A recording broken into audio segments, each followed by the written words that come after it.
guider ma vie. Mon bien-aimé Jésus, il est à moi, je suis à lui.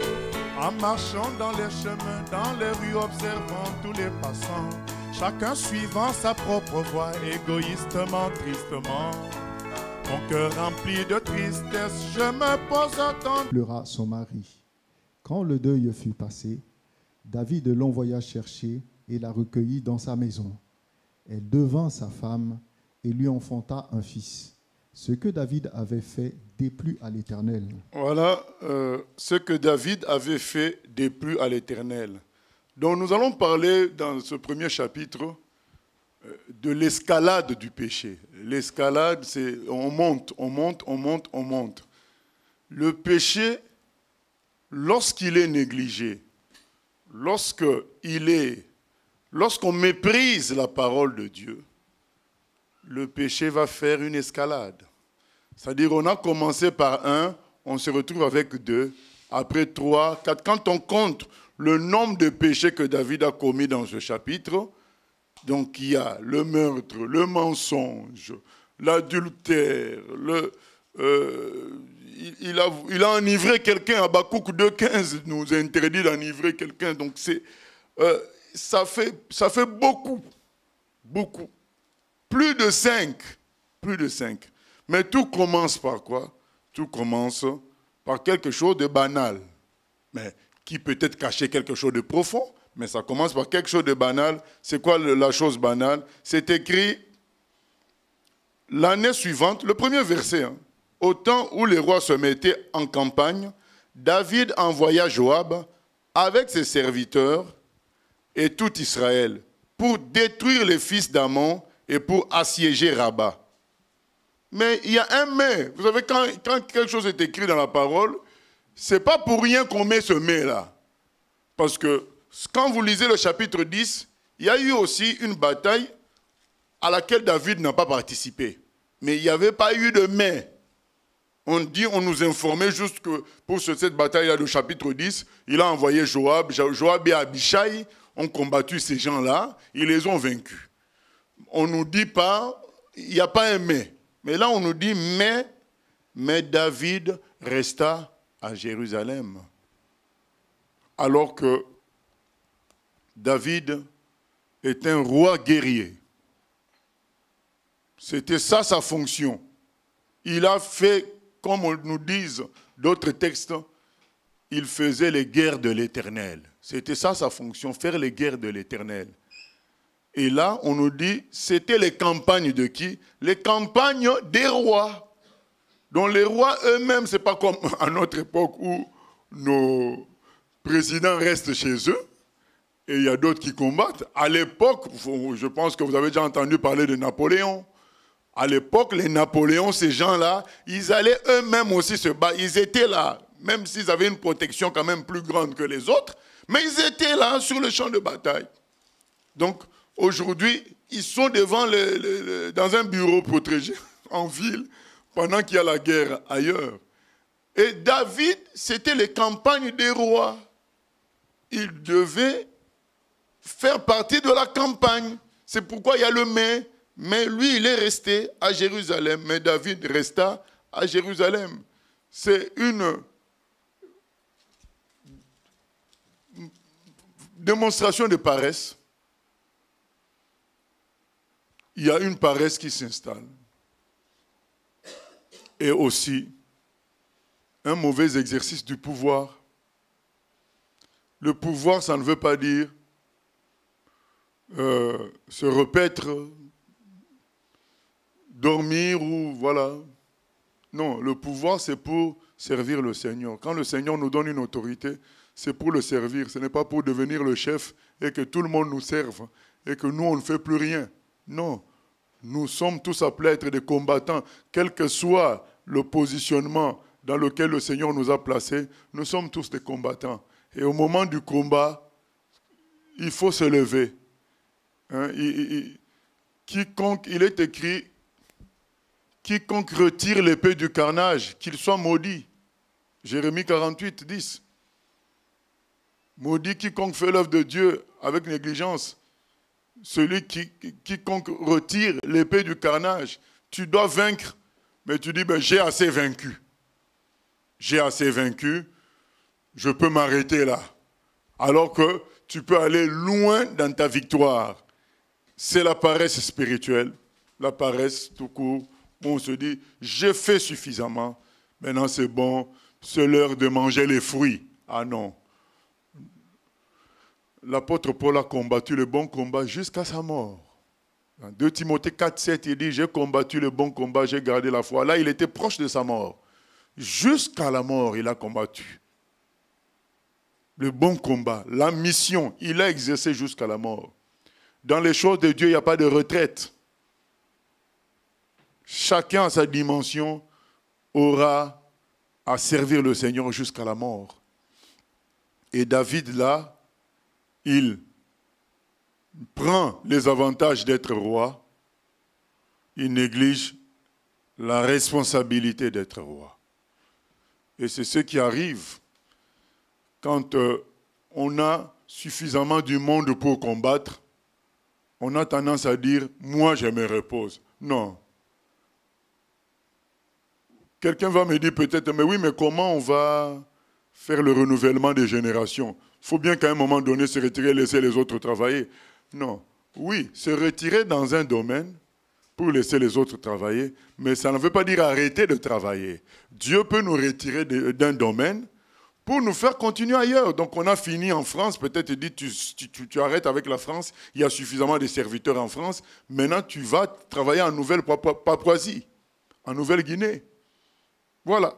Donc il t'envoie au Costa Rica, puisque ici c'est bon, tu as suffisamment travaillé, les choses peuvent rouler maintenant par les autres, mais dire que j'ai suffisamment travaillé, maintenant il ne me reste qu'à visiter les frères et sœurs, manger à midi ici, aujourd'hui, demain ailleurs, ainsi de suite, regarder la télé. Non, ça n'existe pas dans les choses de Dieu. C'est combattant jusqu'à la mort. Et combattant pour le Seigneur, quel que soit le poste. Voilà, quel que soit le poste, nous sommes appelés, chacun, à combattre. Tous ceux qui veulent laisser parce qu'il y a beaucoup de bien-aimés qui peuvent servir, on dit, ben, il y en a beaucoup, ils vont faire, moi je ne fais pas. Ben, ils se trompent.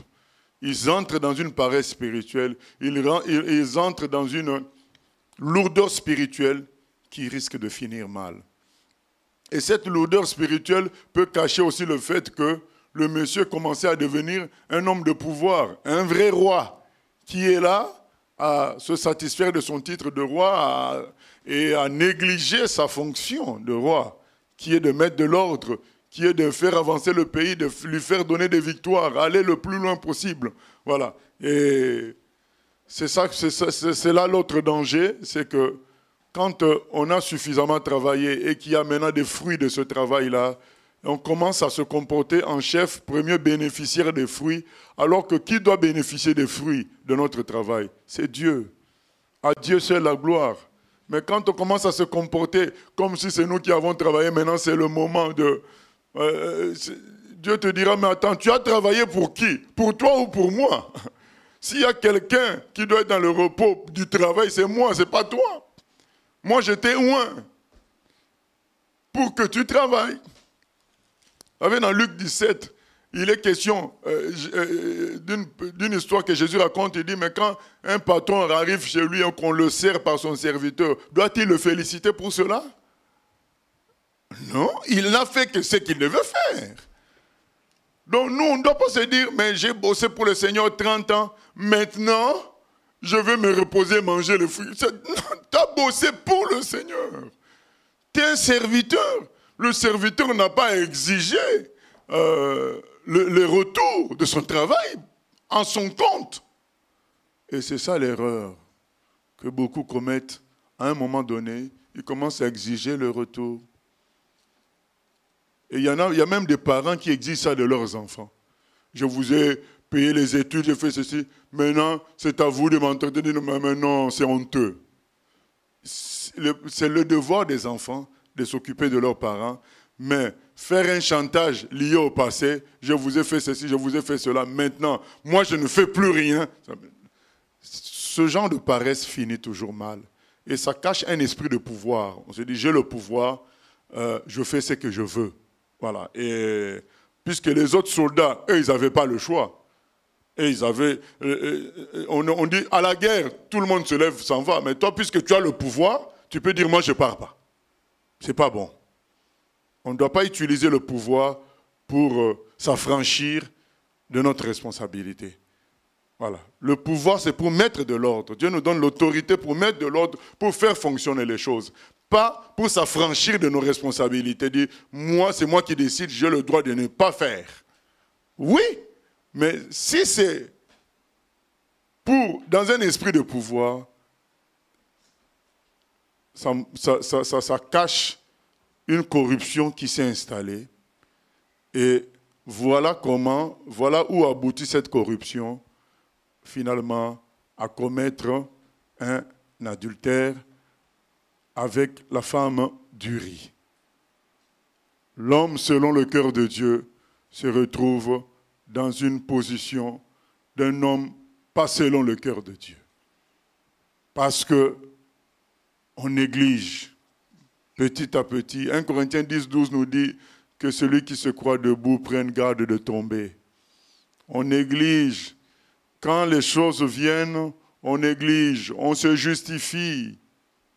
Ah oui, mais il fallait que je fasse ceci. Mais oui, mais Dieu me comprendra. Dieu me comprendra. Au lieu de se repentir quand le péché est petit, on ne veut pas se repentir. On dit, Dieu me comprendra. Dieu voit bien la situation. C'est à cause d'un tel. Mais je ne suis pas le seul à pécher. Ce n'est pas bon de se justifier. Il faut se repentir. Et quand on ne se repent pas quand c'est petit, il y a ce que j'appelle l'escalade. Ça commence à monter. Ça commence par la logique du pouvoir. Ça produit la paresse. La paresse, parce que avant David se prenait pour un soldat. Là, il s'est pris pour un roi. La logique du pouvoir. Et la logique du pouvoir entraîne la paresse. Et la paresse entraîne la tendance à chercher le plaisir et la distraction. Ça va ensemble. Qu'est-ce que je veux regarder à la télé? Qu'est-ce que je veux faire? Voilà. La paresse spirituelle entraîne la recherche de la distraction, des plaisirs, et on devient vulnérable.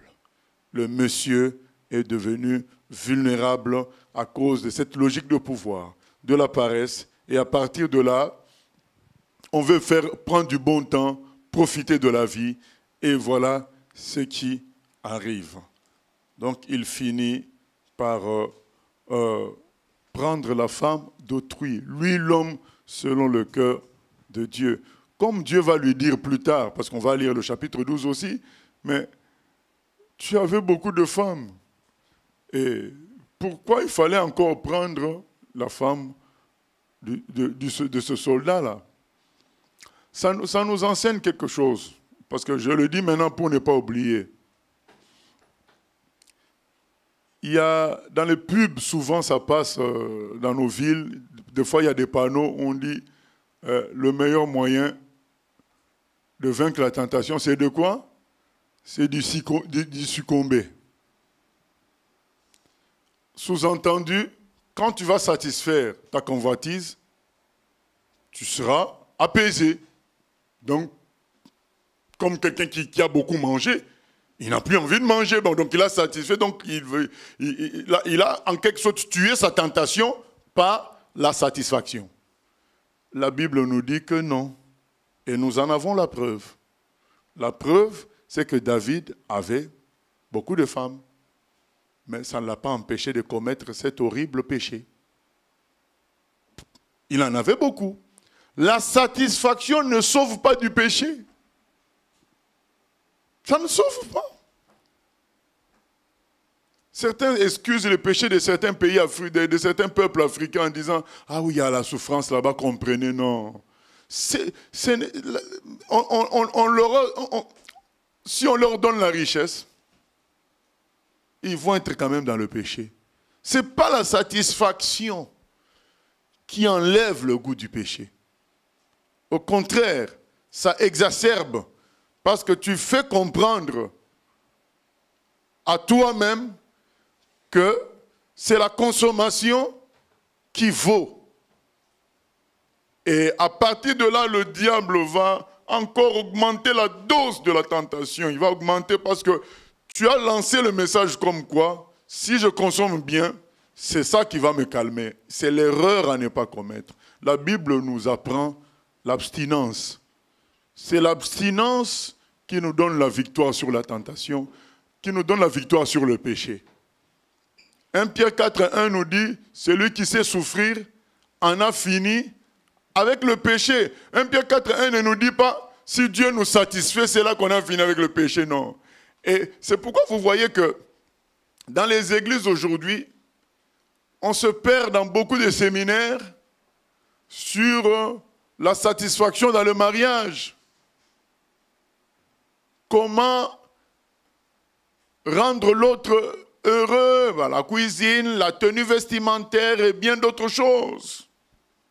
Parce que c'est sous-entendu que c'est pas, s'il y a cette satisfaction, ça empêchera l'homme d'aller ailleurs ou vice-versa. C'est faux, puisque David, humainement parlant, il devait être satisfait.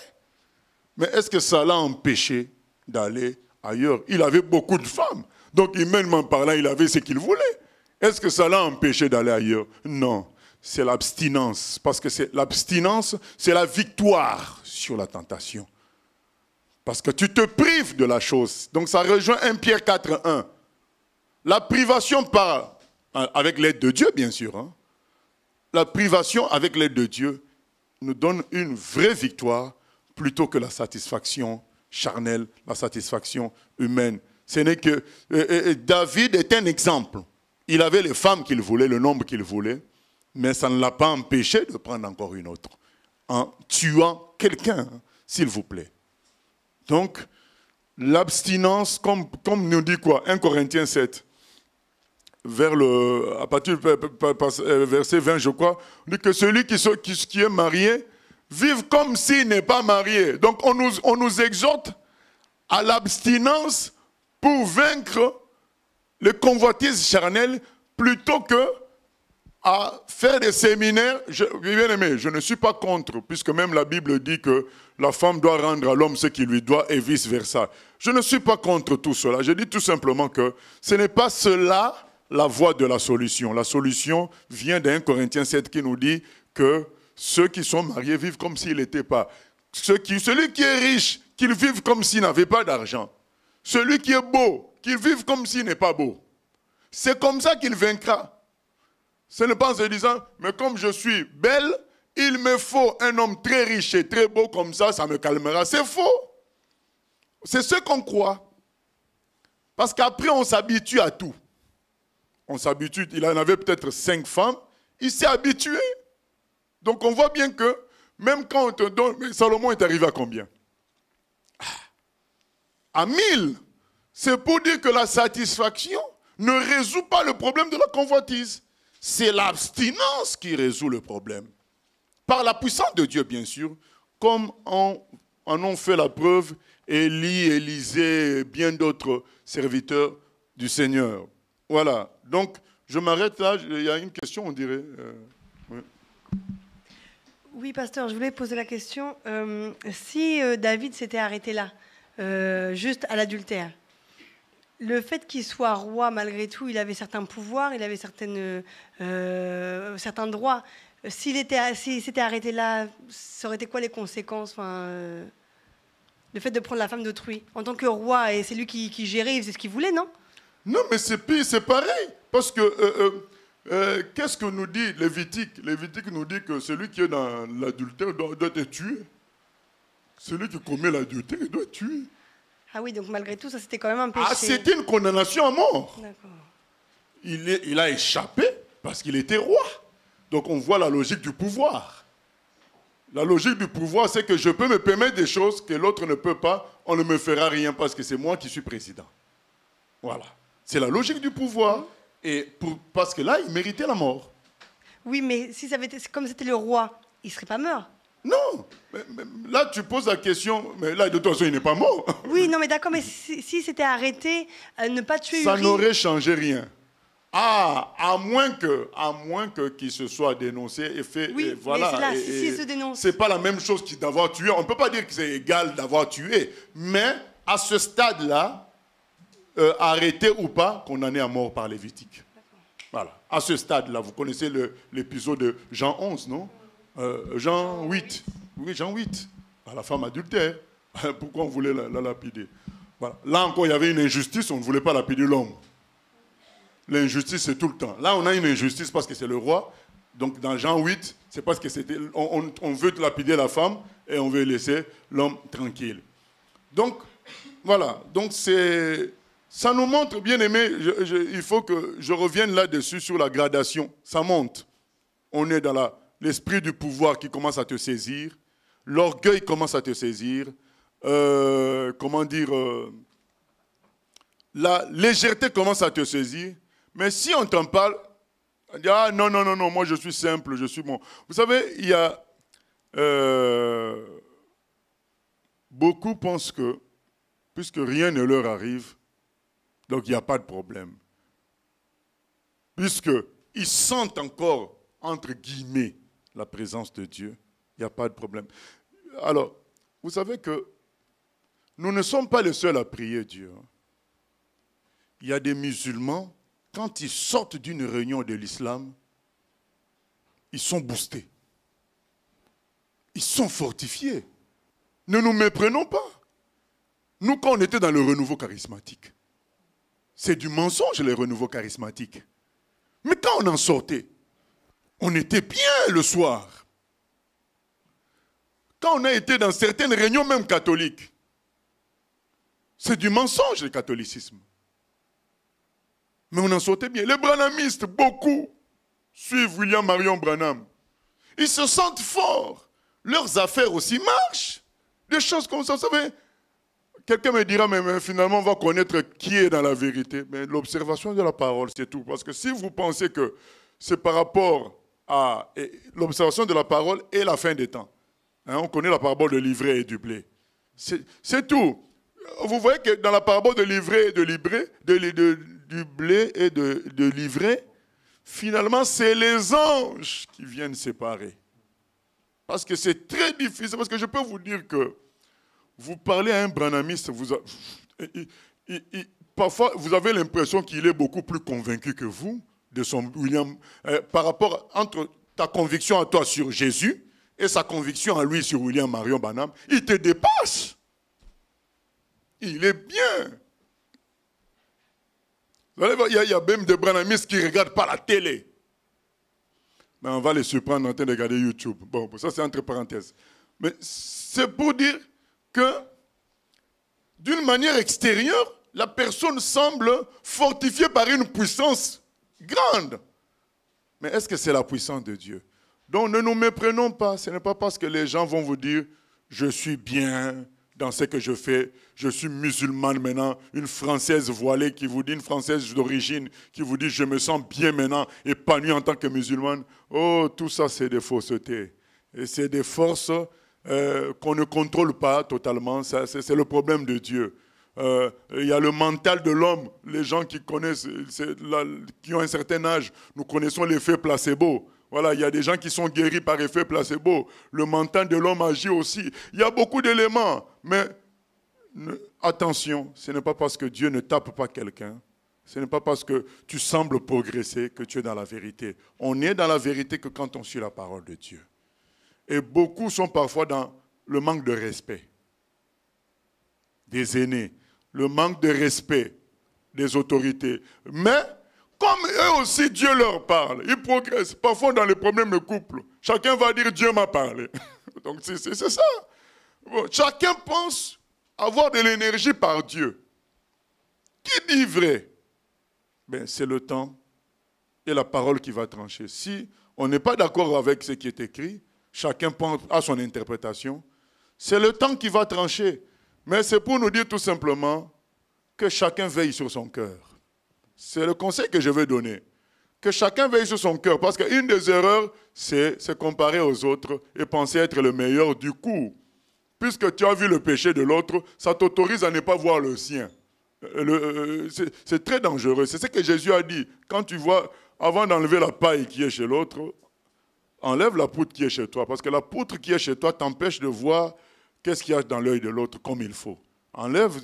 Et souvent, parce qu'on a contemplé les erreurs des autres, on pense n'en pas en avoir. Attention, attention. Et je crois que David a fait tellement d'exploits avec Dieu à ce niveau-là. Il a été correct, il n'a pas tué. Ça, il a fait. Après, on oublie, on se croit arrivé et on ne se comporte plus comme un soldat, on se comporte comme un homme de pouvoir. Et finalement, la paresse s'installe. La volonté de la réponse à la convoitise par la satisfaction. Parce qu'on a le pouvoir, on peut les avoir. Donc on veut souligner aussi le côté facilité. La facilité en soi-même est une faiblesse. Pardon, est une tentation, la facilité en elle-même. Rien que le fait que quelque chose soit accessible, ça peut devenir une tentation. Parce que tel que nous sommes là, personne n'est tenté par une Rolls-Royce, à moins que certains soient tentés en cachette, mais tel que je nous connais, personne n'est tenté par une Rolls-Royce. Parce que quand on voit le prix, déjà, tu penseras acheter une maison plutôt.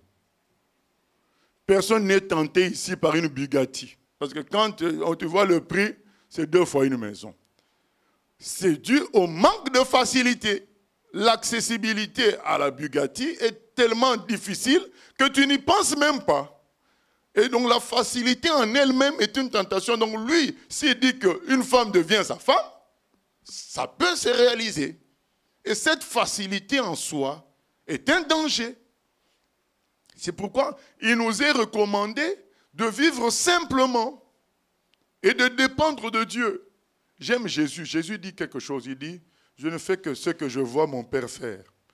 Les gens pensaient que Jésus vivait dans la facilité, comme il avait le pouvoir de changer les pierres en pain, comme il pouvait multiplier 5 pains et nourrir 5000 personnes, comme il pouvait sortir du ventre d'un poisson une pièce pour payer les impôts. On se dit, ah, mais donc sa vie devait être facile, une vie de baguette magique, j'ai besoin de ceci. C'est faux complètement, la vie de Jésus était exactement la même que la nôtre. Parce que Jésus même, malgré sa toute-puissance, à faire les miracles, il ne s'en servait pas. Philippiens 2 nous dit qu'il s'est privé de ça. Et quand il le faisait, c'était par la permission de son Père.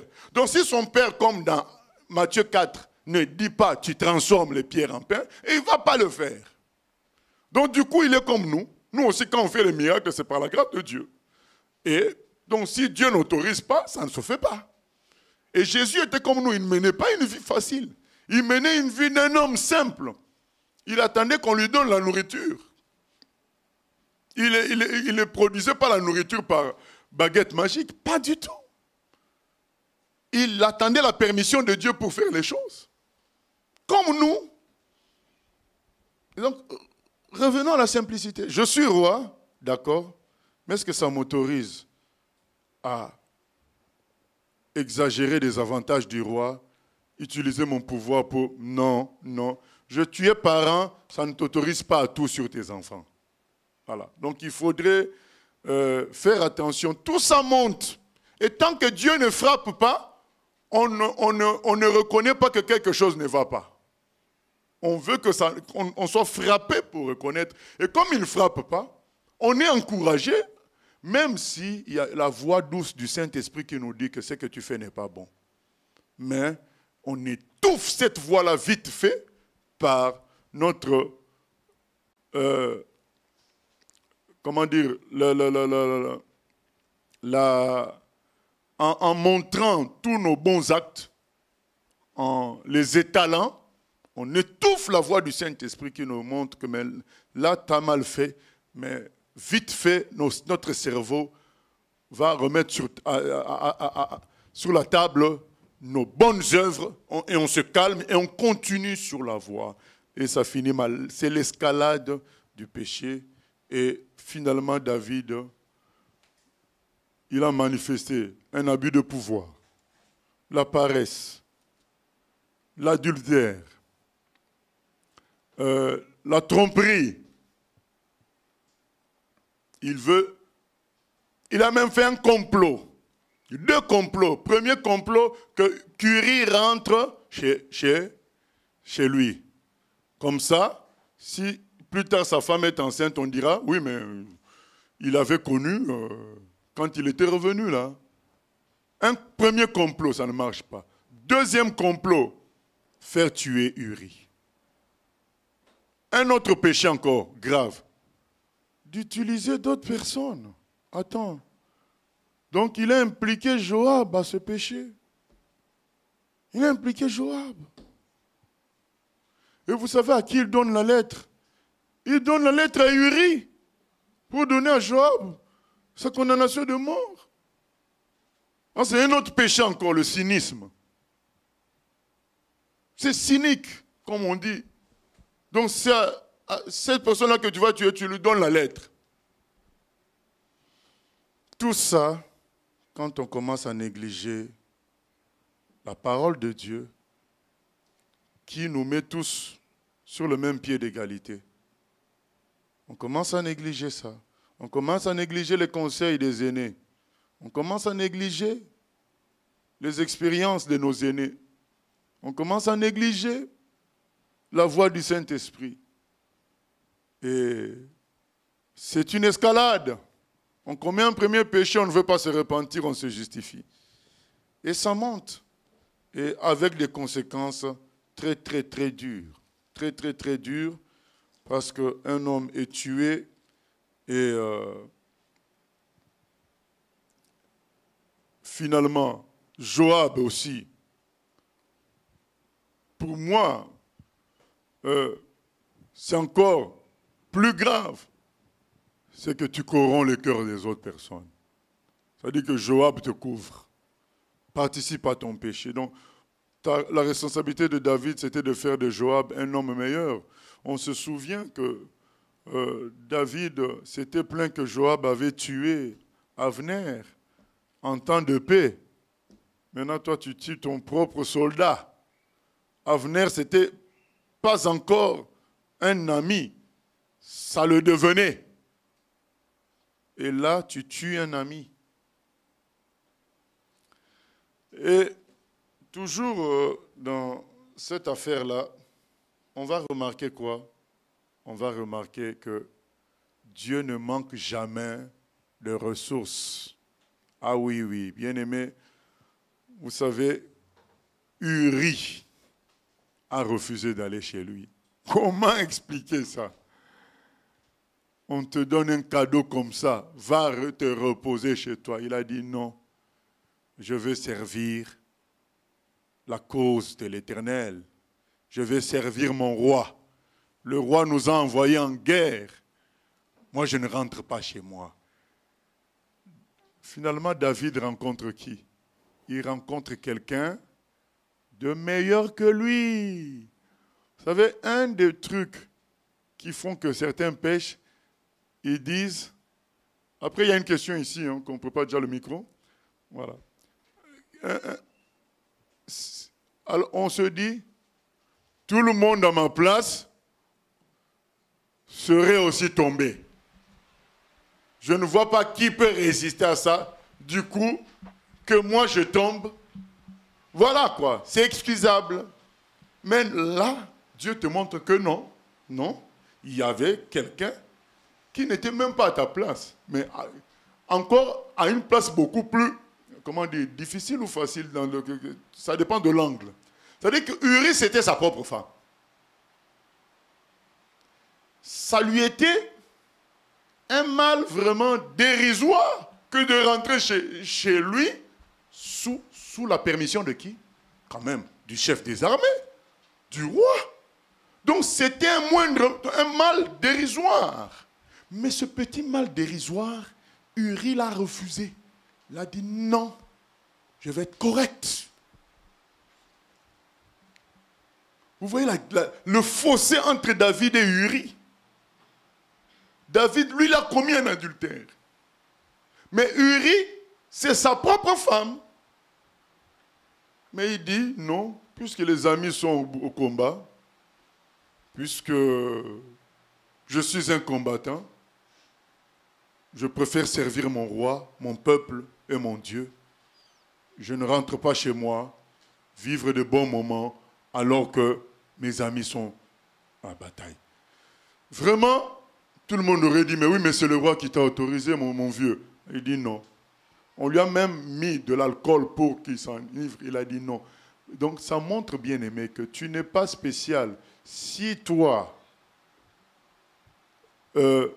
tu te crois spécial, Dieu te mettra de côté, il te montrera un jour quelqu'un de plus spécial que toi. Parce que là, dans ce qui s'est passé là, qui a été l'homme le plus intègre? C'est Uri. Et à quelle dimension? Parce que c'est sa propre femme. Normalement, il ne péchait pas. C'était selon l'ordre du roi. Mais il a agi par rapport à la morale, par rapport à l'idéal, par rapport à la perfection. C'est ça que le Nouveau Testament nous demande. Parce que beaucoup de gens se cachent derrière là. Oh, mais c'est pas écrit. Mais c'est pas écrit. Mais le Nouveau Testament nous demande d'agir par rapport à la perfection divine. Non pas commencer à se battre. Ah oui, mais c'est pas écrit, donc tout m'est permis. Paul dit, tout m'est permis, mais tout n'est pas utile. Donc Uri, avant le temps, il agit déjà selon cette logique-là, alors que le roi l'autorise. Mais pourquoi il dit non? Mon cœur est pour la compassion par rapport aux autres. Je compatis. À cause de cette compassion, de savoir mes amis en guerre, moi je ne veux pas aller là-bas. Quelque chose, voilà, de profond, de fort.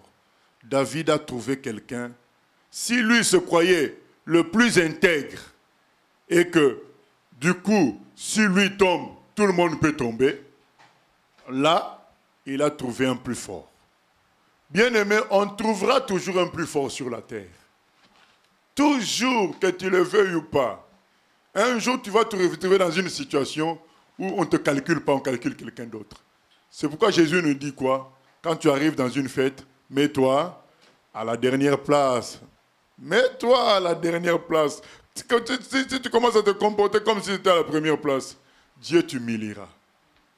Comme il a humilié. Vous savez, Saül était quoi? Le plus costaud, le plus beau, donc tout. Le plus grand, le plus beau, le plus fort et le roi en plus. Mais le jour où Goliath est sorti, maintenant va sortir peut-être on peut, donnons à Saül 1m90. Va sortir tes 1m90 devant 2m75. Et puis 2m75, c'est pas comme certains basketteurs qui sont longilignes. Hein? Donc 2m75 avec le corps correspondant à 2m75. Soldat en plus. Va sortir tes 1m90. Il a fallu David. Donc Dieu a humilié Saül. Il a sorti un plus grand champion. Parce que Saül se prenait pour quelqu'un. Bien-aimé, Dieu nous humiliera. Si on se croit fort, il nous humiliera. Il sortira quelqu'un et ça sera notre honte. Et là, c'était la honte de David. Donc la personne en plus est en face de toi. Il te dit, je n'irai pas. Je n'irai pas. Obligé de le tuer. S'il le faut, il faut me tuer. Obligé de le tuer. Et c'est ce que les amis de Daniel ont dit à Nebuchadnezzar. Lui se croyait le roi tout-puissant. Vous devez adorer la statue. Ils ont dit, on n'adore pas. Je dis, mais quoi? Vous n'avez pas peur de moi? Je peux vous... Je donne un ordre, vous brûlez tout de suite. Ils ont dit, mais roi, nous, on a le véritable Dieu, ce n'est pas toi, il y a quelqu'un d'autre. C'est lui que nous servons. Ah oui, mais je vais vous tuer. Nous n'avons pas à débattre là-dessus. Notre Dieu nous délivrera. Mais même s'il ne le fait pas, c'est lui qui reste le véritable Dieu. Ce jour-là, Nebuchadnezzar, du haut de sa royauté, du haut de son trône, avait rencontré quelqu'un de plus fort. Ces trois-là, qui lui disaient, on est plus roi que toi. Voilà. Notre Dieu est plus que toi. Et du coup, quand ils sont sortis indemnes du feu, qu'est-ce que Nebuchadnezzar a dit? Je loue ces gens-là parce qu'ils ont cru en leur Dieu, au point de ne pas me respecter moi. Donc, il a loué l'attitude de ces gens-là plus que le miracle du feu, de ne pas être brûlé dans le feu. C'est ça que Dieu fait. Il humilie toujours quelqu'un. Un jour, tu trouves un plus grand. Vous savez, pendant la Deuxième Guerre mondiale, Hitler avait son geste que je ne veux pas répéter. Churchill, lui aussi, il a amené son geste de victoire. Allez. Mais les gens, moi qui suis beaucoup les émissions sur la Deuxième Guerre mondiale, les gens vont vous donner des explications. C'était le combat même dans les gestes. Et le geste d'Hitler a perdu. Donc Dieu te confondra toujours. Il y aura quelqu'un qui te dépassera. Parce que tu t'écris quelqu'un. Il ne faut jamais faire cela. Il faut toujours se mettre à la dernière place. Que Jésus seul soit élevé. Oui. Je ne sais pas si ça rejoint la question de la sœur Mylène. Comment ça se fait que David cherche à camoufler son péché puisque il est roi, il pouvait passer ça sous le couvert de tout, quoi, en disant bon voilà, maintenant je sais que c'est la femme d'un tel, mais je suis roi, je la veux quand même. Pourquoi il s'est mis à camoufler? C'est ça qui a envenimé le... Parce que je pense qu'il voulait rester le roi le plus bon. Donc, prendre la femme de force publiquement, ça faisait de lui un roi méchant. Et il ne voulait pas cette réputation-là. Et c'est ce qu'on retrouve quand quelqu'un veut avoir, on dit quoi, le beurre et l'argent du beurre. Donc on veut les deux choses. On veut à la fois toutes ces femmes-là, mais on veut rester un homme adulé pour être juste. Il faut choisir dans ce cas-là, comme je dis souvent à certains chrétiens, ils veulent être de bons chrétiens tout en ressemblant à Michael Jackson. Non, on ne peut pas avoir les deux, donc il faut choisir. Mais alors du coup, ça révèle quand même un point de personnalité de David qu'on ne connaît pas vraiment jusqu'à là. Parce qu'on dit vraiment que c'est un type du Seigneur, un type de Christ, et qu'il avait le cœur selon le cœur de Dieu. Mais là, tu parles d'escalade, mais là, d'un coup, on le reconnaît pas, quoi. Mais c'est l'escalade du péché, c'est pour dire que 1 Corinthiens 12... Oui, parce que tu dis, tout simplement parce que... Enfin, tu dis, la parole dit que, évidemment, il n'a pas été, comme les autres rois, se rendre à la session là, pour se présenter. Ou, je ne sais plus comment c'est dit, qu'il n'a pas été à la campagne des rois, là. Mm. Mais donc, du coup, tu dis que ça semblerait être de la distraction ou de la légèreté de sa part. Oui. Donc, de ça découle tout le reste, mais il n'y a pas autre chose, parce que c'est pas possible quand même. Mais juste il reste à la maison. L'esprit de pouvoir. Donc il a agi dans une logique de pouvoir, ça m'est accessible. Il y a plusieurs éléments, il y a la paresse, il y a le pouvoir. Mais il n'était pas comme ça. Le pouvoir, il s'en fichait, puisqu'il a laissé Saül dans l'honneur jusqu'à la fin. Oui, mais comment il use du pouvoir là? Oui, mais ça vient petit à petit. 1 Corinthiens 10, 12 qui dit que celui qui se croit debout prenne garde de tomber.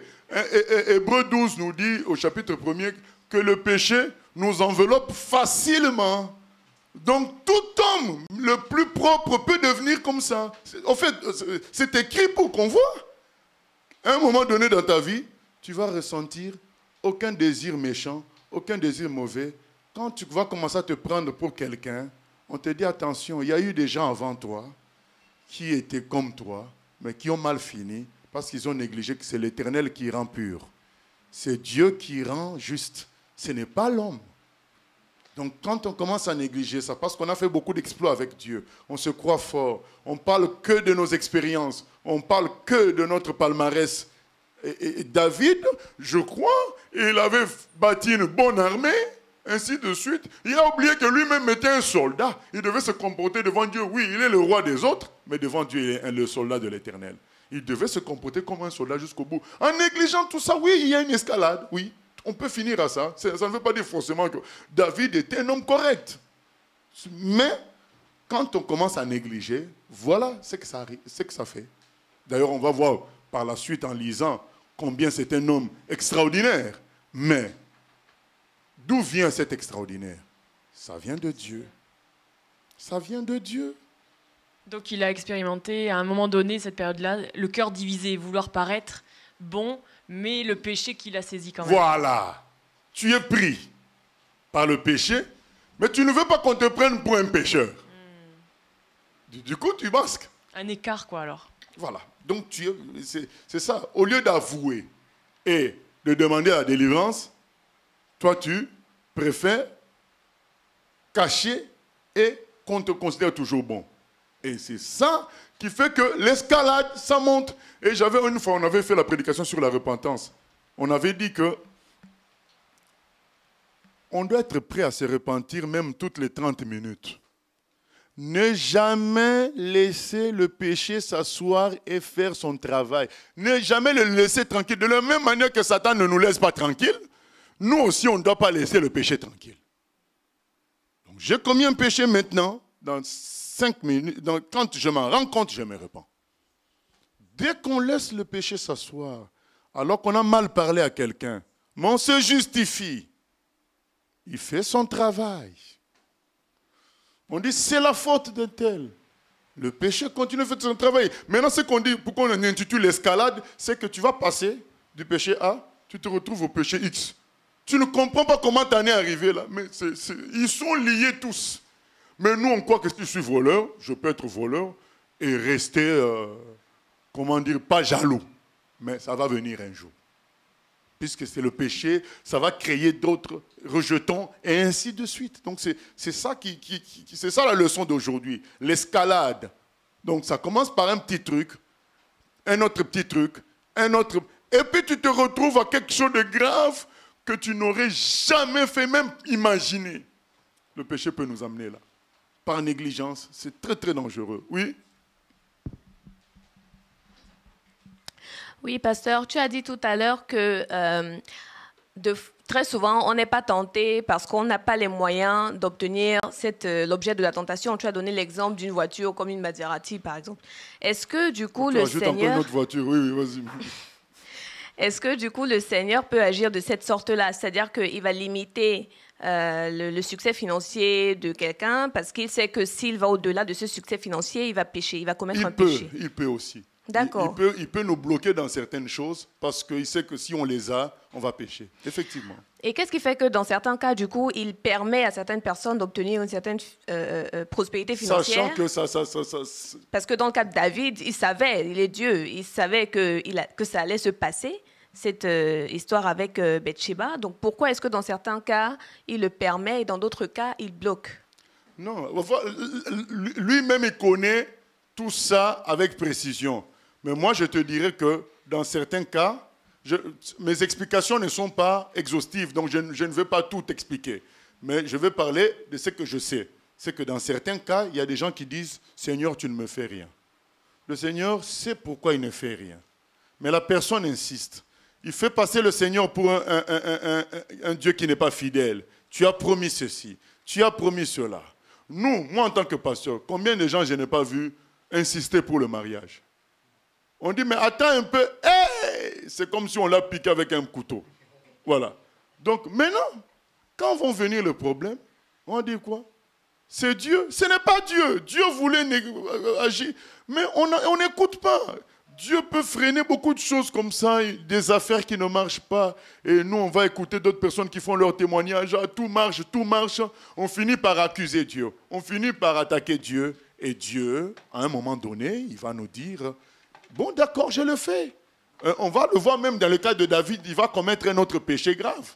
Dieu va lui interdire de compter. Lui, il va dire, mais pourquoi pas? Eh bien, Dieu dit, mais vas-y. Donc, il commet un péché par là. Et donc, c'est cela. Donc, il y a des moments où Dieu nous freine, on n'écoute pas, il lâche pour nous montrer qu'il lui, il avait raison. C'est ça. D'accord. Et je ne sais pas si c'est relié, mais est-ce qu'il peut y avoir aussi des situations dans la vie d'un chrétien où il est, on va dire, bloqué quelque part dans sa vie financière, mais ce n'est pas par rapport à Dieu, c'est simplement par rapport à son manque de sagesse? Est-ce que c'est aussi possible? Parce que systématiquement, on peut avoir des chrétiens qui ont des problèmes financiers, des choses comme ça, et qui se disent que c'est Dieu qui m'a bloqué justement parce que si j'allais au-delà, voilà, la logique de si j'allais au-delà, j'allais peut-être sortir de mon salut. Donc, est-ce que dans ce cas-là, c'est possible d'être dans une situation à problème, mais c'est simplement par ignorance, quoi? Oui, on peut être aussi dans des situations à problème par ignorance. Donc il y a une malédiction qu'on doit briser, qu'on ne brise pas, parce qu'on se cache derrière le fait que c'est Dieu qui ne veut pas, alors qu'il y a des choses qu'on doit faire, il y a peut-être des dettes qu'on n'a pas payées, voilà, tout ça. Moi, je pense qu'on doit chercher la face de Dieu pour tout. lui poser les questions, mais pourquoi ceci, pourquoi cela? On est ses enfants, on ne doit pas se priver de cela. Donc quand quelque chose est bloqué, on ne doit pas sauter sur l'excuse facile de dire « Ah, mais c'est Dieu qui ne veut pas, un point, c'est tout ». Non, quand nous pensons que c'est quelque chose de légitime, on lui en parle et on dit « Mais pourquoi alors tu ne fais pas ?» Et c'est là, à ce moment-là, qu'il nous donne des réponses qui viennent de lui. Pas des excuses personnelles, mais des réponses qui viennent de lui, qui vont vraiment nous apaiser et nous donner la force. Voilà. Donc, l'escalade meurtrière amène David à l'horreur. Et ce qui arrive à David, ça peut arriver à tout le monde lorsque, progressivement, nous ne repentons pas, nous négligeons les petites suggestions du Saint-Esprit, le rappel à la parole, nous négligeons ça. Et lorsque nous marchons selon nos raisonnements, comme quoi, pour vaincre la convoitise, il faut succomber.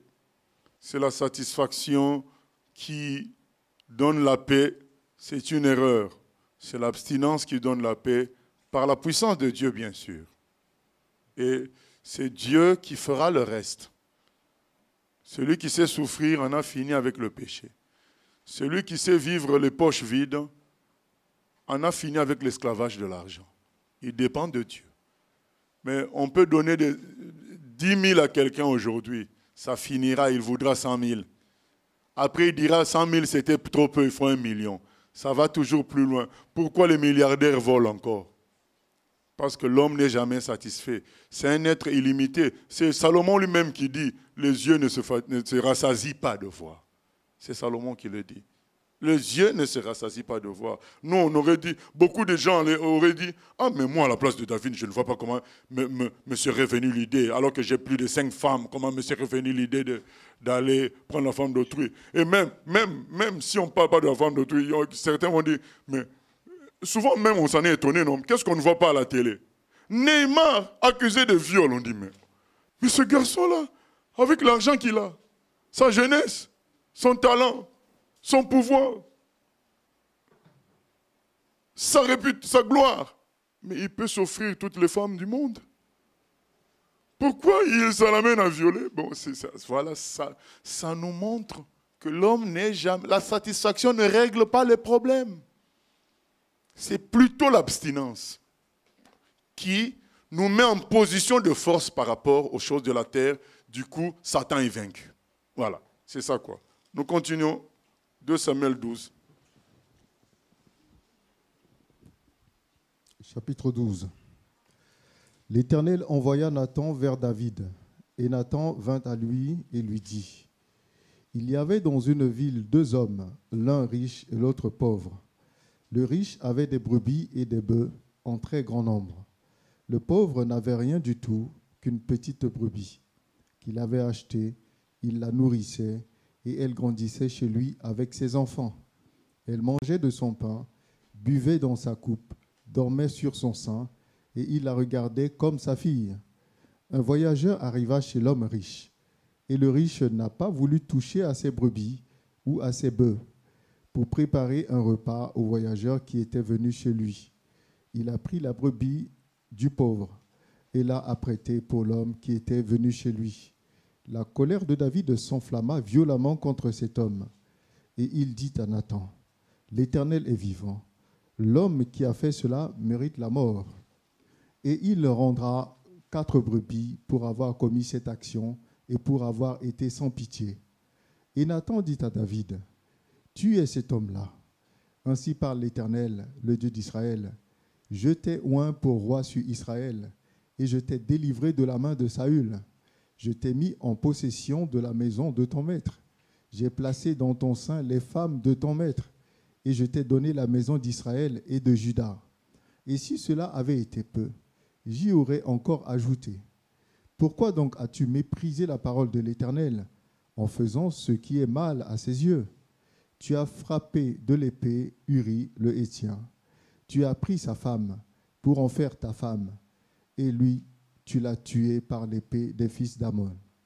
Maintenant, l'épée ne s'éloignera jamais de ta maison, parce que tu m'as méprisé et parce que tu as pris la femme d'Uri, le Héthien, pour en faire ta femme. Ainsi parle l'Éternel.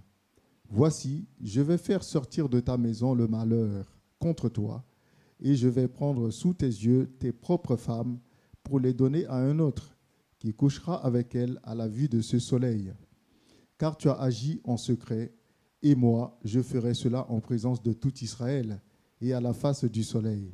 Voilà, donc un prophète courageux, Nathan, vient voir David pour lui raconter ce qu'il a fait en utilisant une parabole.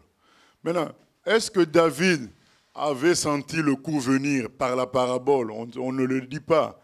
Moi, je suppose que oui, certainement. Voilà, c'est quelqu'un de sage. Donc, je crois que quand on lui a raconté ça, il a donné la bonne réponse. Cet homme mérite la mort. Et du coup, lui-même aussi, il méritait la mort. Voilà, donc on dit, mais cet homme, c'est toi. Cet homme, c'est toi. Regarde ce que tu as fait. Voilà, cet homme, c'est toi. Et bien aimé, que tout nous arrive, peut-être ça peut arriver, mais n'altérons jamais la parole de Dieu. Jamais. Vous savez pourquoi? C'est la parole de Dieu qui sauve. Vous connaîtrez la vérité vous le rendra libre, la vérité vous sauvera. N'altérons jamais la parole de Dieu. Tout peut se passer, mais ne touchons pas à la parole de Dieu. Quand on va dans le Nouveau Testament, Dieu agir pour frapper, même dans l'Ancien Testament, c'est toujours quand on veut altérer sa parole. Quand Ananias et Saphira veulent faire passer les choses pour contrer l'église de départ, c'était comme si il y avait un problème d'argent, les apôtres demandaient de l'argent, c'était comme pour même amener les choses à un problème d'argent. Ils ont été tués tout de suite. On ne touche pas à la parole de Dieu. Quand Paul livre, il menait Alexandre à Satan, c'est parce qu'ils ont touché la parole de Dieu. Quoi qu'il arrive, bien-aimé, conseil gratuit et définitif, ne touche pas à la parole de Dieu. Il ne faut pas, pour te justifier, changer la parole.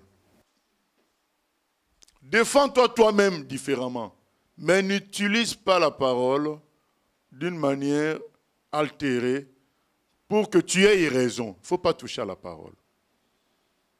Donc, c'est pourquoi, attention à la tentation de vouloir utiliser la parole comme un moyen, comme une sorte de massue pour taper aussi sur les gens. Parce que la parole, c'est la parole de Dieu. Nous devons la citer, nous devons en parler et laisser Dieu l'accomplir.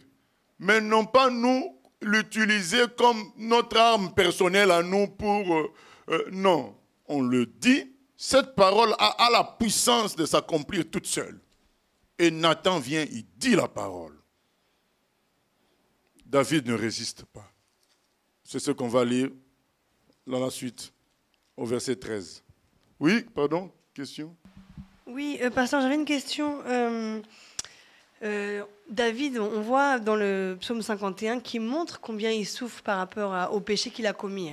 Maintenant, pourquoi, alors qu'il était roi, donc il avait, entre guillemets, le Saint-Esprit, pourquoi il a fallu que Nathan vienne le reprendre? Il pouvait se repentir tout seul. Oui, mais je reviens encore sur le terme escalade. Donc le péché nous amène dans une escalade où on devient comme enivré, comme envoûté, comme quelqu'un qui a bu. On est engourdi. Ça amène cela. Oui, je suis d'accord. Un engourdissement, on vit dans les choses, on les sent plus ou moins, mais on y est et on y reste.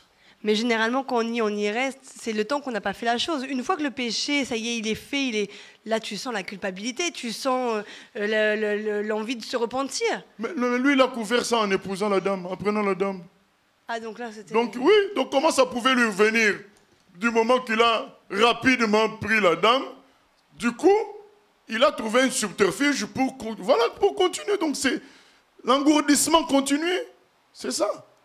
Et il faut sortir les gens de cet engourdissement. C'est pourquoi on a besoin de prier et de parler de Dieu clairement, parce que ce sont des choses spirituelles. Le monsieur était comme engourdi, il est dans la chose. Satan a mis son venin en lui. Et c'est pourquoi nous ne devons pas autoriser Satan à faire cela. Nous devons, dès qu'on pêche, on se rend compte et on se repent. Parce que ça peut devenir comme ça, un engourdissement. Comment vous expliquez les William Marion Branham, tous ces gens-là qui ont dévié, et en utilisant la parole, comment ils sont dans un engourdissement, ils ont ouvert des portes d'orgueil, ils ont ouvert des portes de vouloir être le meilleur. C'est comme ça. Comme j'ai dit précédemment, vous croyez que quand les gens se réunissent dans la mosquée, ils sont moins bien que nous? Non, ils se sentent bien. Il y a un engourdissement qui est là. Il faut qu'ils soient réveillés de l'extérieur. C'est une réalité. On peut être engourdi. Et j'avais une deuxième question. Je voulais que tu précises un peu ce que tu viens de dire, qu'on ne doit pas prendre la parole comme une arme personnelle pour taper sur les gens. S'il y a quelque chose que tu as vu, tu reprends la personne par rapport à un péché, tout ça. Mais moi, je ne parle pas de ça. Non, c'est juste des explications. Oui, c'est pas ça. Ça, c'est reprendre. C'est ce que Nathan a fait. Moi, je parle, par exemple, dans la discussion avec les témoins de Jéhovah, on commence à utiliser les versets bibliques comme si ça devenait un exercice. Je balance ça. Non, on cite la parole, on dit les choses, mais on laisse Dieu convaincre. Pas commencer à vouloir comme les gaver. Allez, avale.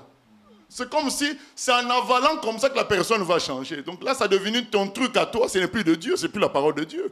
La parole de Dieu a sa puissance propre pour toucher et changer. Quand Nathan parlait, c'est fini. David a reconnu. Nathan n'a pas eu à répéter, comme certains veulent utiliser la parole pour répéter, et finalement, c'est du gavage. Ça ne change pas les gens. Ça devient une affaire personnelle. Donc il faut citer la parole et laisser la parole de Dieu agir. Voilà. Et donc, oui, on peut continuer aussi. Voilà. Verset 13. Verset 13. David dit à Nathan, « J'ai péché contre l'Éternel. » Et Nathan dit à David, « L'Éternel pardonne ton péché, tu ne mourras point. Mais parce que tu as fait blasphémer les ennemis de l'Éternel en commettant cette action, le fils qui t'est né mourra. » Et Nathan s'en alla dans sa maison. L'Éternel frappa l'enfant que la femme d'Uri avait enfanté à David. Et il fut dangereusement malade. David pria Dieu pour l'enfant et jeûna, et quand il rentra, il passa la nuit couché par terre. Les anciens de sa maison insistèrent auprès de lui pour le faire lever de terre, mais il ne voulut point, et il ne mangea rien avec eux. Le 7e jour, l'enfant mourut. Les serviteurs de David craignaient de lui annoncer que l'enfant était mort, car ils disaient, « Voici, lorsque l'enfant vivait encore, nous lui avons parlé et il ne nous a pas écoutés. Comment oserons-nous lui dire, l'enfant est mort? Il s'affligera bien davantage. » David aperçut que ses serviteurs parlaient tout bas entre eux, et il comprit que l'enfant était mort. Il dit à ses serviteurs, « L'enfant est-il mort ?» Et ils répondirent, « Il est mort. » Alors David se leva de terre, il se lava, et soignit, changea de vêtements, puis il alla dans la maison de l'Éternel et se prosterna. De retour chez lui, il demanda qu'on lui serve à manger, et il mangea. Ses serviteurs lui dirent, « Que signifie ce que tu fais? Tandis que l'enfant vivait, tu jeûnais et tu pleurais. Et maintenant que l'enfant est mort, tu te lèves et tu manges. » Il répondit, « Lorsque l'enfant vivait encore, je jeûnais et je pleurais, car je disais, qui sait si l'Éternel n'aura pas pitié de moi, et si l'enfant ne vivra pas? Maintenant qu'il est mort, pourquoi jeûnerai-je? Puis-je le faire revenir? J'irai vers lui, mais il ne reviendra pas vers moi. » David consola Bathsheba, sa femme, et il alla auprès d'elle et coucha avec elle. Elle enfanta un fils qu'il appela Salomon, et il fut aimé de l'Éternel. Il le remit entre les mains de Nathan le prophète, et Nathan lui donna le nom de Jédidja à cause de l'Éternel. Voilà, donc on peut s'arrêter là. David reconnaît son péché, mais malgré Nathan dit, oui, tu es pardonné, mais parce que tu as blasphémé les ennemis de l'Éternel, en commettant cette action, le fils qui t'est né mourra. Voilà, donc tu es pardonné, mais les conséquences demeurent. Donc le fils là va mourir. Et pourquoi? Parce qu'il est le fruit d'un péché. Donc c'est ainsi qu'il meurt. Maintenant, est-ce que c'est seulement pour ça? Moi, je pense que c'est aussi parce que Dieu regarde à l'avenir de son royaume. Ce fils-là, en vivant, il serait la preuve pendant tout le temps que voilà le péché de David, voilà le péché de David. Voilà. Donc c'était même préférable qu'il meure, parce qu'il aurait été donc le symbole du péché de David toute sa vie. Ça allait gâcher beaucoup de choses. Donc si il laissait la vie à David, il devait récupérer l'enfant. Si peut-être il tuait David, là peut-être qu'il pouvait laisser l'enfant vivre.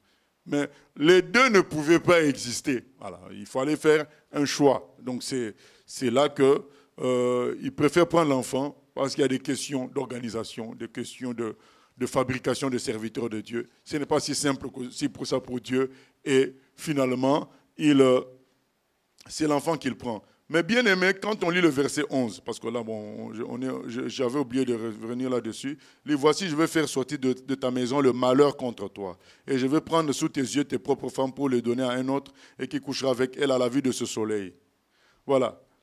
On voit que Dieu est sévère avec David, même s'il lui a pardonné. Beaucoup de conséquences vont tomber, on va voir ça dans la suite. C'est pour que personne ne puisse utiliser l'exemple de David pour dire « Tiens, il avait pardonné à David, moi aussi je peux. » Non.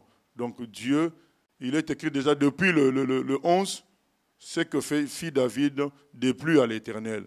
Donc ça n'a pas plu du tout à Dieu. Dieu ne fait pas de favoritisme. Il ne fait pas de favoritisme. Et donc, que personne, un jour, puisse se dire « Mais tiens, puisque c'est arrivé à David, pourquoi pas moi ?» Ben, tu ne sais pas ce qui va t'arriver aussi, parce que par la suite, hein, attention, on ne tente pas Dieu, et là les conséquences vont être graves. Un premier enfant qui va mourir, et nous allons voir la suite. Oui, mais oui, voilà. Question? Oui. Donc c'est cela. J'aimerais revenir sur l'attitude des serviteurs au verset 18, où il est écrit « Or, le 7e jour, l'enfant mourut. Les serviteurs de David craignaient de lui annoncer que l'enfant était mort, car il disait ceci, « Lorsque l'enfant est vivant, nous lui avons parlé, il ne nous a pas écoutés. Comment oserons-nous lui dire, l'enfant est mort, il fera un malheur ?» On sait que la Bible nous dit, quand ton frère a péché, va le voir, reprends-le. Là, les serviteurs avaient déjà été voir à plusieurs reprises David, et ils en arrivent à une situation où ils n'arrivent plus à dire les choses à leur maître. Non, je pense que là, c'est par rapport à la tristesse. Mm-hmm. Et ils ne veulent pas la battre. Comme quand nous, on apprend une mauvaise nouvelle sur l'un d'entre nous, on tourne en rond avant que quelqu'un ne va l'affronter pour lui dire, écoute, voilà, on a appris telle chose. C'est pour ce cas-là. Parce que quand il dit, il ne nous a pas écoutés, il s'agit de quoi? Oui, c'est-à-dire que David, lui, voulait que son enfant vive. Donc, il voulait pas, il voulait qu'on le laisse tranquille. Il était abattu. D'accord. Il était abattu. Oui. Mylène? Oui, ce n'est pas précisé, mais est-ce que tu penses que la repentance de David a été publique? Non, elle n'a pas été publique. Mais elle n'aurait pas dû l'être. Parce que tu vas me dire que les autres ne savaient pas ce qui s'était passé? Mais Dieu lui-même s'en est occupé en le frappant. Il a dit, va le frapper en public. Donc du coup, il Oui. n'avait pas besoin de se repentir en public. Non, il ne sait pas qu'il n'a pas eu le temps. Il n'a pas fait, peut-être. Mais Dieu s'en est chargé. Il a frappé en public. Donc on va voir dans la suite que quand Shimei va accuser David, il va l'accuser, ben voilà tes propres péchés, voilà ce que ça t'a amené à cela. Voilà, Dieu s'en est occupé, même si lui ne l'a pas fait, Dieu s'en est occupé. Mais il aurait fallu qu'il le fasse. Je ne sais pas, par rapport à Nathan qui vient le voir, il reconnaît devant Nathan, je pense que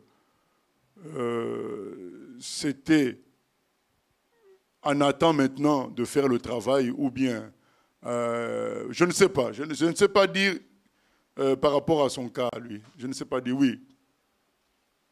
Oui. Oui, pasteur, qu'est-ce qui fait que dans le premier cas, le Seigneur châtie David et dans le cas du deuxième enfant, il l'accepte en quelque sorte? Non, mais puisque maintenant il s'est devenu sa femme. Mais puisque dans le passage précédent, il était précisé quand Nathan était en train de reprendre David, il disait que tu as pris Bathsheba et tu en as fait d'elle ta femme. Oui, donc à ce stade-là, il l'avait déjà considérée comme sa femme. Oui, c'est ça. Mais pourquoi donc, du coup, dans le premier cas, il châtie l'enfant et dans le deuxième, il... Oui, mais parce que le premier enfant, il a été pris de l'adultère, conçu dans l'adultère. Ah d'accord, parce que l'acte a été commis quand elle n'était pas encore sa femme. Oui. Et qu'est-ce qui fait, c'est peut-être, on en a déjà peut-être parlé, mais comment est-ce qu'on reconnaissait qu'une femme est la femme de quelqu'un? En quoi est-ce qu'une femme devenait la femme d'une personne? Oh, mais le mariage. Donc ça veut dire, c'est pas précisé, donc entre-temps ils se sont mariés. Ah, d'accord, je comprends. Mais non, mais eux, ils ne faisaient pas forcément des fêtes. On savait qu'officiellement, un tel est devenu la femme d'un tel.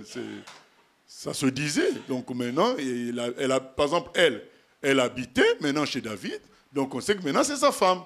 Maintenant, il faut dire qu'on était dans la polygamie. Et donc, des gens comme Salomon, il en avait eu combien? 700. Donc, on t'installe, on sait que c'est la femme du roi. Il n'y avait pas une fête spéciale pour dire que, voilà, maintenant elle est devenue sa femme. Non, c'est les faits, par les faits. Donc, le simple fait qu'elle vienne s'installer dans le palace... Contre, oui, mais par contre, pour les autres, ce n'était pas pareil. Pour les gens du peuple, les deux familles se rencontraient, il y avait quand même un travail qui se faisait, comme on a vu avec Isaac, voilà. Mais pour les rois, ces gens-là, ils en avaient 50, 60, voilà, c'était, on te prend, tu te mets là, tu as un appartement dans le palais royal, et on sait que c'est maintenant la femme du roi. Et Jésus nous dit que Dieu a toléré ça, parce qu'ils avaient le cœur dur. Mais aujourd'hui, chez nous, ce n'est pas autorisé. Donc, il ne faut pas prendre ça comme exemple pour dire que la polygamie est autorisée. Non. Et puis, on a la preuve que la polygamie n'est pas bonne, puisque ça n'a pas empêché David de prendre la femme d'autrui. Donc, on a la preuve que ce n'est pas bon. Voilà. Donc, c'est pas... Certains, parfois, accusent Dieu, disent, mais... Quelqu'un m'avait une fois posé la question, mais pourquoi Dieu n'autorise pas seulement qu'on ait plusieurs femmes comme ça, on est tranquille? C'est faux, tu ne seras pas tranquille, parce que David n'a pas été tranquille, Salomon n'a pas été tranquille. C'est faux, tout ça. Oui. Après, à partir du verset 22, on peut comprendre quand même que c'est une forme de repentance. Quand David il explique pourquoi il jeûnait, après il arrête de jeûner. C'est comme si, bon, il tient jusqu'au dernier moment pour voir si est-ce que le Seigneur aurait pitié de lui, pour garder l'enfant vivant. Maintenant, Dieu le prend. Il a compris, c'est comme si...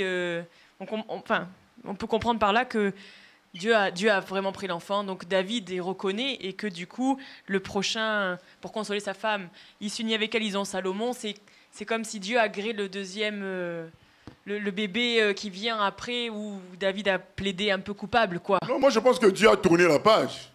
Il a tourné la page. Oui, mais David aurait pu bouder aussi, bouder ou faire la tête. Par rapport au fait que l'enfant est mort. Voilà. Alors que là, on voit bien qu'il dit, j'ai quand même attendu, parce qu'ils disent, mais pourquoi tu jeûnais alors que... Là, les gens lui ont demandé, que signifie ta façon d'agir? Et lui, il explique, il dit, bon, je jeûnais quand même au cas où Dieu voudrait me faire grâce. Oui. Bon, voilà, du coup, Dieu n'a pas fait grâce, mais David, on voit que c'est pas, il en veut pas à Dieu. On dirait qu'il accuse. C'est comme s'il accepte, quoi, en fait. Oui, il accepte, hein, il accepte. Et c'est ce qui fait de David l'homme selon le cœur de Dieu. Je pense que je le répète tout le temps. C'est quelqu'un qui ne contestait pas avec Dieu. Voilà. Donc quand Dieu disait ça, il acceptait. Quand Nathan lui a dit, tu as péché, il a dit oui, j'ai péché. Voilà. Donc il ne contestait pas. Il a accepté qu'il a commis le péché. On a pris l'enfant. Et ça fait partie des prières parfois qu'on peut faire pour demander des choses. Dieu ne nous donne pas. Dieu connaît l'avenir. Moi, personnellement, je vois mal comment cet enfant-là aurait coexisté avec David. Il serait la démonstration toujours en face que, voilà, il a pris la femme d'autrui, il a tué quelqu'un. Voilà, ça serait ça. Voilà. Donc, mais comme la sœur Mylène demandait s'il y avait eu repentance ou notoire ou publique, mais c'est une forme quand même. Moi, je pense que ça s'est su. Ça s'est su puisque Nathan a fait le travail. Je pense que ça s'est su. Il y a eu, David s'est repenti, puisque Nathan fait le travail. De la même manière que Nathan, quand il vient le voir, les gens sont déjà au courant. Donc je pense que d'une certaine manière, mais maintenant, ça c'est moi qui m'avance comme ça, mais ce n'est pas écrit. Voilà, ce n'est pas écrit. Mais je dis que Dieu, lui, personne ne peut le contrôler. Même si tu ne le fais pas, lui, il a fait. Parce que le jour où ça est arrivé à David, les gens ont vu, ah ben, lui aussi avait fait pareil. Donc voilà, donc Dieu, lui, il a dit, tu as fait ça en secret, moi je rendrai ça public. Donc Dieu l'a fait.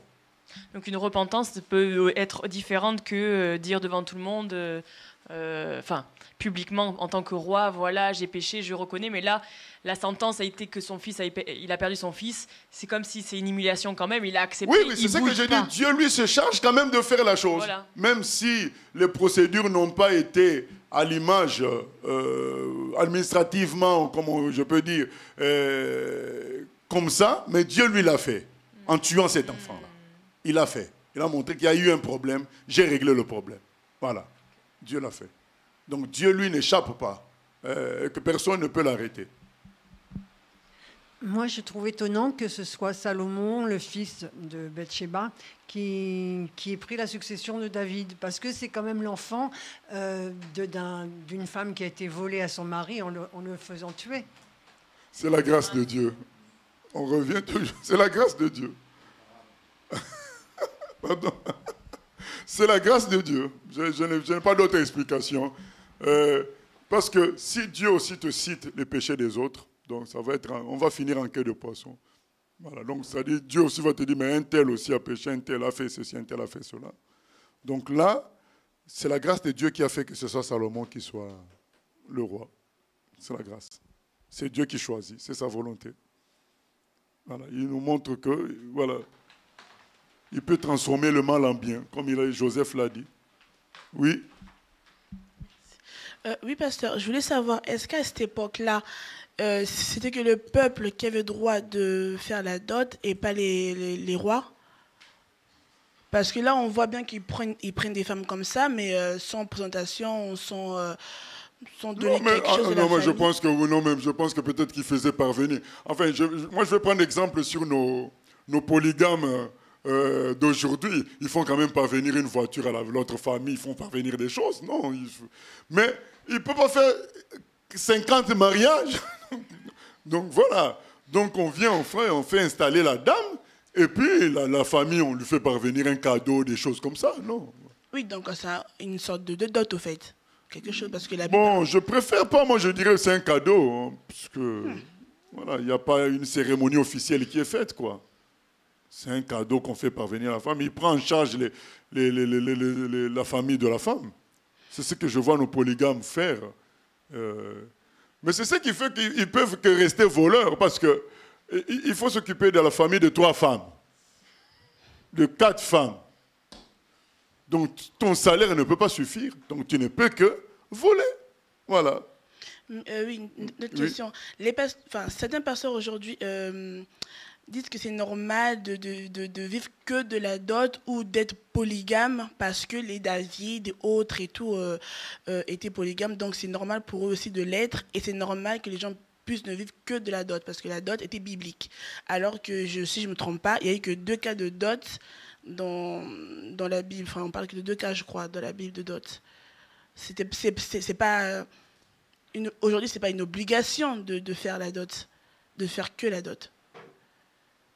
Je n'ai pas compris la question. La question est que dans la Bible, dans l'Ancien Testament, on parle de dot et on voit que beaucoup de rois et beaucoup de serviteurs de Dieu avaient beaucoup de femmes. Aujourd'hui, il y a certains pasteurs qui disent aux gens qu'ils peuvent rester qu'avec la dot, que la dot c'est un mariage au fait, donc c'est pas un péché. Ah, c'est ce que tu veux dire. Ouais, c'est pas un péché. Donc quand on a fait la dot, on peut rester comme ça, voilà, on est marié. Et c'est pas un péché parce que la Bible le dit. Non, le mariage est un fait social. À l'époque, quand tu faisais ça socialement, tu étais reconnu comme marié. Mais à notre époque, si par exemple, quand on vit en France, ou même en Afrique aujourd'hui, donc si tu fais la dot sur tes papiers, ce n'est pas écrit marié. Donc la société ne t'a pas reconnu encore comme étant marié. Donc on est marié quand la société nous reconnaît comme marié. Et aujourd'hui, dans nos sociétés modernes, peu importe les régions, sauf quelques régions qui ne sont pas encore... qui n'ont pas encore d'administration, dans nos sociétés, c'est la mairie qui atteste qu'on est marié. Donc c'est comme ça que la société nous reconnaît mariés. Voilà. Donc la dot pour moi ne suffit pas. Il faut que puisque sur mes papiers je ne suis pas marié et je peux faire des choses, on me dira mais vous n'êtes pas marié. Donc il faut que je sois reconnu au plus haut niveau de la société comme étant marié, donc par les autorités. Ok, mais parlons-en de l'Afrique. Moi par exemple, il y a mon frère qui va se marier. Mais il ne peut pas passer par la mairie tant qu'il n'a pas fait de dot. Et c'est dans la loi. C'est comme ça, tu ne peux pas... La famille va refuser ton mariage à la mairie. Je connais cette loi-là, mais cette loi-là aussi fixe la dot à 50 000 francs au maximum. Francs CFA. Oui, bon. Donc, on va jusqu'au bout. Donc, on ne paye pas plus de 50 000 francs CFA. Voilà. C'est ça qu'il faut lui dire. Ok. Donc, voilà, nous continuons. 2 Samuel 12, 26 à la fin. Verset 26.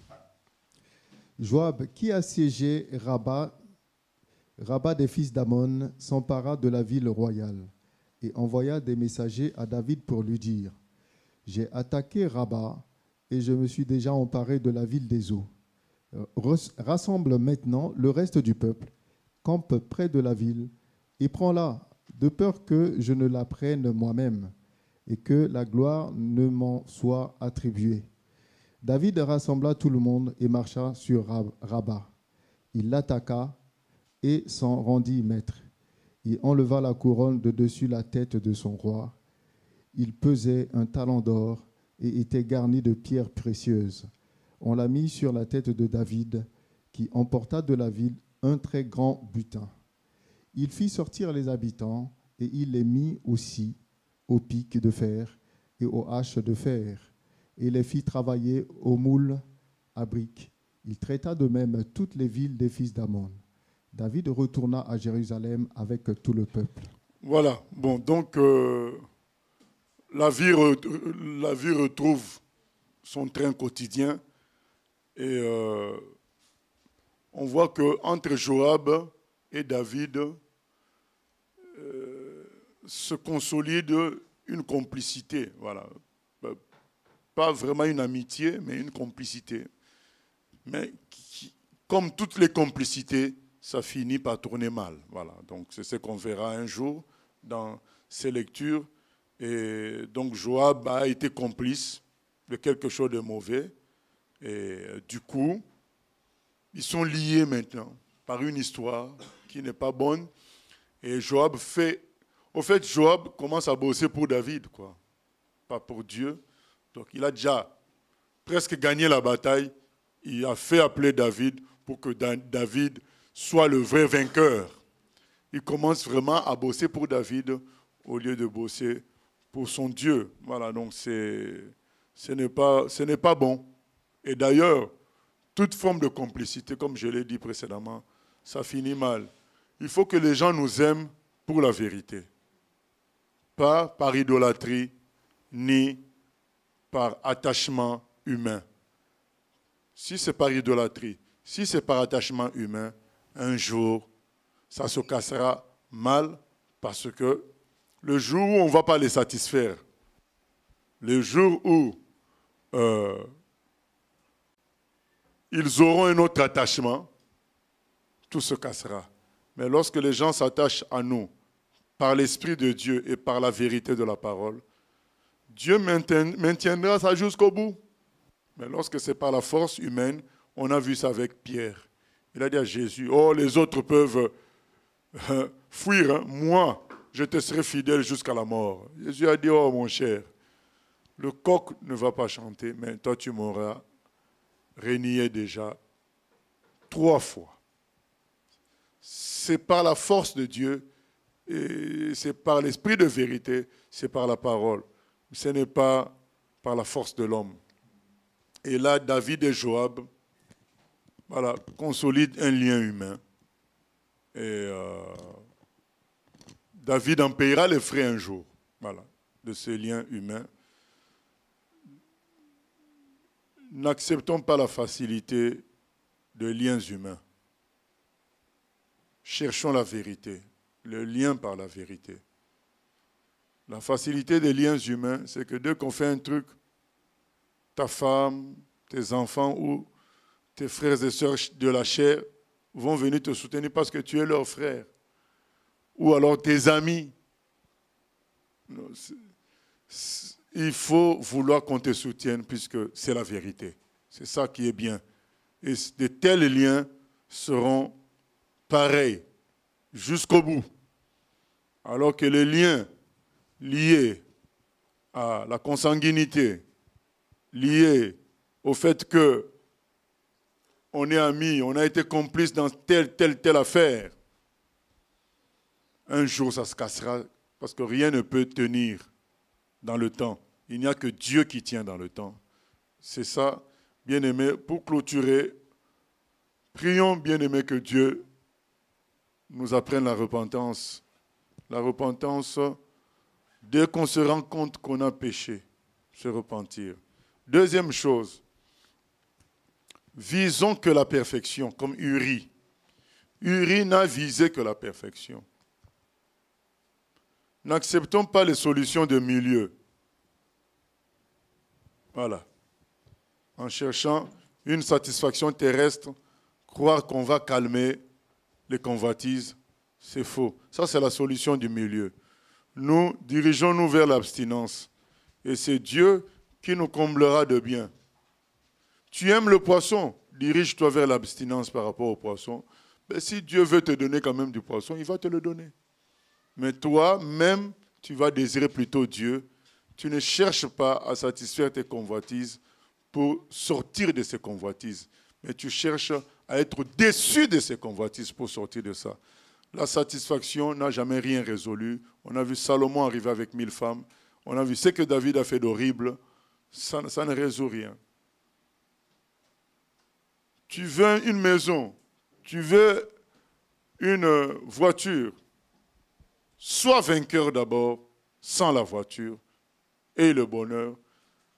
Et Dieu te donnera. Ça ne veut pas dire qu'il ne faut pas demander.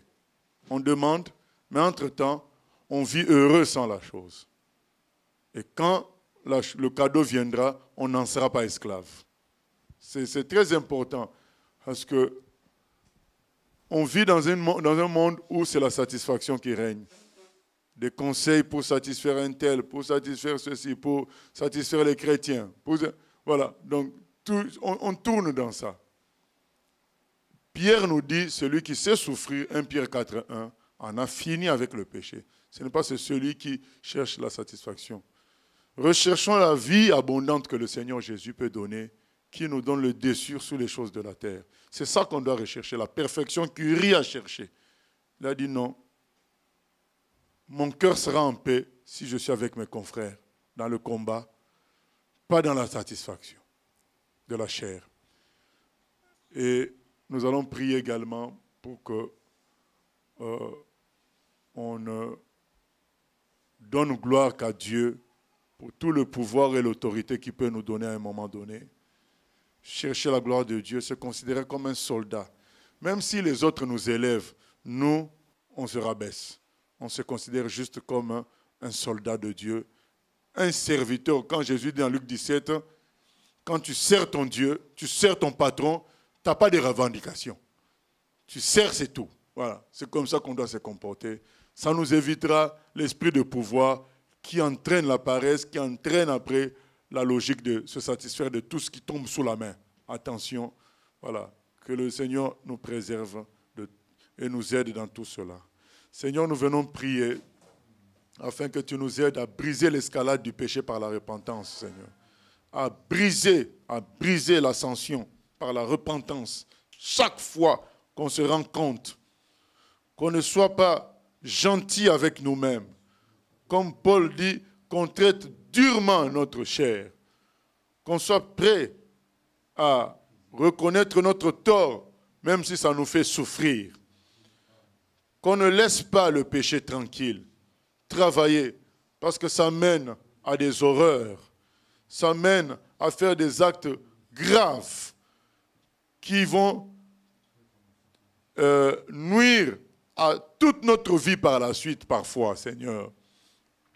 Aide-nous, Seigneur, à nous repentir. N'est-ce pas qu'il est dit que le Saint-Esprit nous convaincra de péché, de justice et de jugement? C'est ce que nous voulons qu'il fasse à chaque fois. Nous voulons dire comme Jésus dans Jean 14, 30, le diable vient, mais il n'a rien à moi, Seigneur. C'est ce que nous voulons pouvoir dire par la logique de la repentance, par l'observance de la repentance, Seigneur, que nous puissions n'avoir rien à lui, Seigneur. Quitte à en souffrir, comme notre frère Pierre dit. Quitte à en souffrir, comme Uri a dormi au sol. Il a souffert, mais il n'est pas tombé, Seigneur. Merci de nous aider et merci de nous aider aussi, Seigneur, à fonctionner avec toi dans l'humilité la plus totale et que tout soit fait pour ta gloire au nom de Jésus. Amen.